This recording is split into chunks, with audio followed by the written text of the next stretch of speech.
Hello विद्यार्थी मित्रों, प्रकरण 2 एक चल सुरेख समीकरण स्वाध्याय 2.4 दाखला नंबर 4 જોઈશું। तो 2 અંકોની સંખ્યા પૈકી એક અંક બીજા અંક કરતાં 3 ગણો છે, તો અંકોની અદલા બદલી કરતાં મળેલ નવી સંખ્યાને મૂળ સંખ્યામાં ઉમેરતો 88 મળે છે, તો તે મૂળ સંખ્યા શોધો। ઓકે, તો અહીંયા આગળ આ ટાઈપના દાખલા હોય તો સિમ્પલ વસ્તુ તમારે એટલું યાદ રાખવાનું છે કે 3 સ્ટેપ। પહેલાં શું શોધવાનું? અંકો શોધી લેવાના। ओके, अंकों में एकम अने बीजो दशकनो अंक दशक। ओके, पछी बीजू शू करवानुं? मूळ संख्या शोधवानी। आ धारो के मूळ संख्या तो नवी संख्या शोधवाना दाखलामां, अने त्रीजी वस्तु छे नवी संख्या शोधवानी। ओके, आ 3 स्टेप तमारे खास करवाना छे। ए करो एटले तमने खबर पड़ी जाए। अहींया આગળ સૌથી પહેલું શું કામ લઈશું? અંકો। તો અંકો શોધી લઈશું। અહીંયા આગળ આપેલું છે રકમ વાંચો। 2 અંકોની संख्याना अंको पैकी एक अंक बीजा अंक करतो 3 गणो छे, एटले 2 अंको आपेला छे। एक अंक x लेवानो तो बीजो अंक केटलो थशे? भाई ना, एक अंक x थाय तो बीजो अंक 3 गणो छे, एटले बीजो अंक केटलो थशे? 3x। तो सिंपल देख लो जवाब के धारो के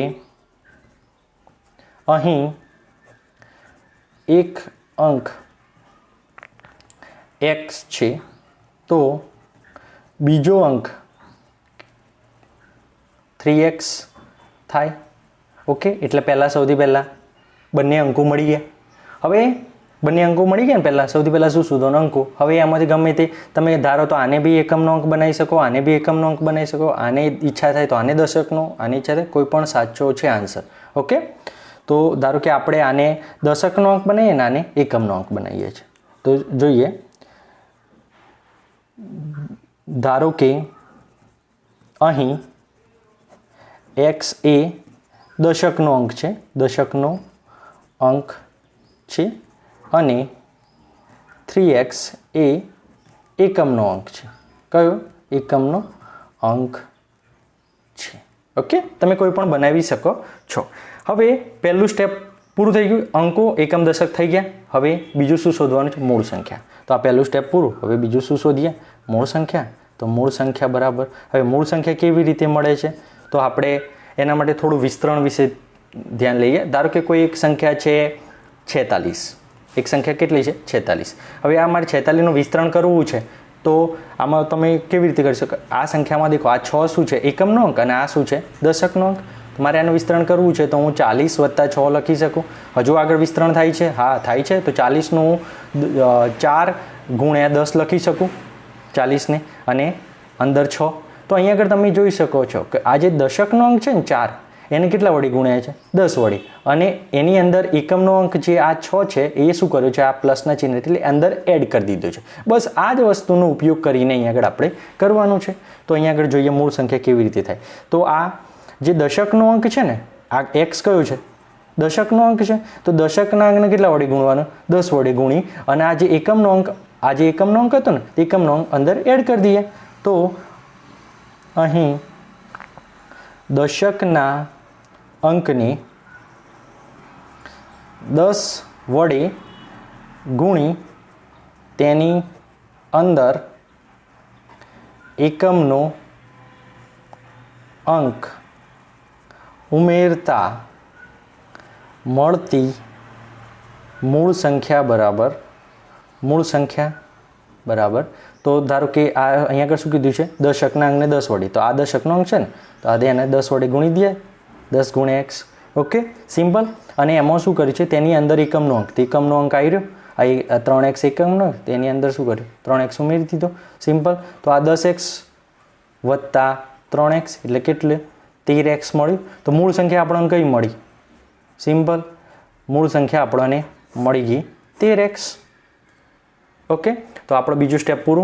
હવે ત્રીજું સ્ટેપ શું કરવાનું? નવી સંખ્યા શોધવાનું। તો નવી સંખ્યા કેવી રીતે શોધાય? તો દેખો, અંકોની અદલા બદલી કરતો મળેલ નવી સંખ્યા, એટલે આ જે અંકોની અદલા બદલી કરી દેવાની। એટલે શું કર્યું છે કે પહેલાં આપણે આ સંખ્યાને 10 વડે ગુણ્યા હતા ને, હે દશકનો અંક આને બનાવ્યો હતો ને, તો હવે છે ને આને નહીં, આને દશકનો અંક બનાવવાનો, એટલે ઉલટી થઈ જાય ને, ઉલટી થઈ જાય, અને આ એકમનો અંક થઈ જશે। તો હવે જોઈએ ત્રીજું સ્ટેપ, નવી સંખ્યા।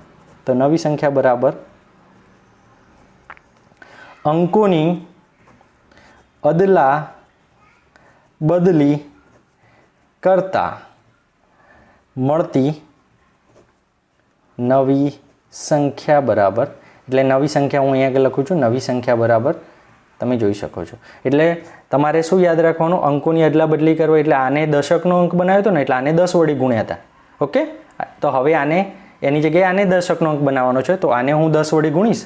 આ જે એકમનો અંકને દશકનો અંક બનાવ તો શું કરી છે, 10 ગુણ્યા 3x, અને એકમનો અંક શું કરવાનો, અંદર એડ કરી દેવાનો, એટલે આ એકમનો અંક આવી રહ્યો એડ કરી દેવાનો. સેમ આ સિસ્ટમથી ખબર પડી.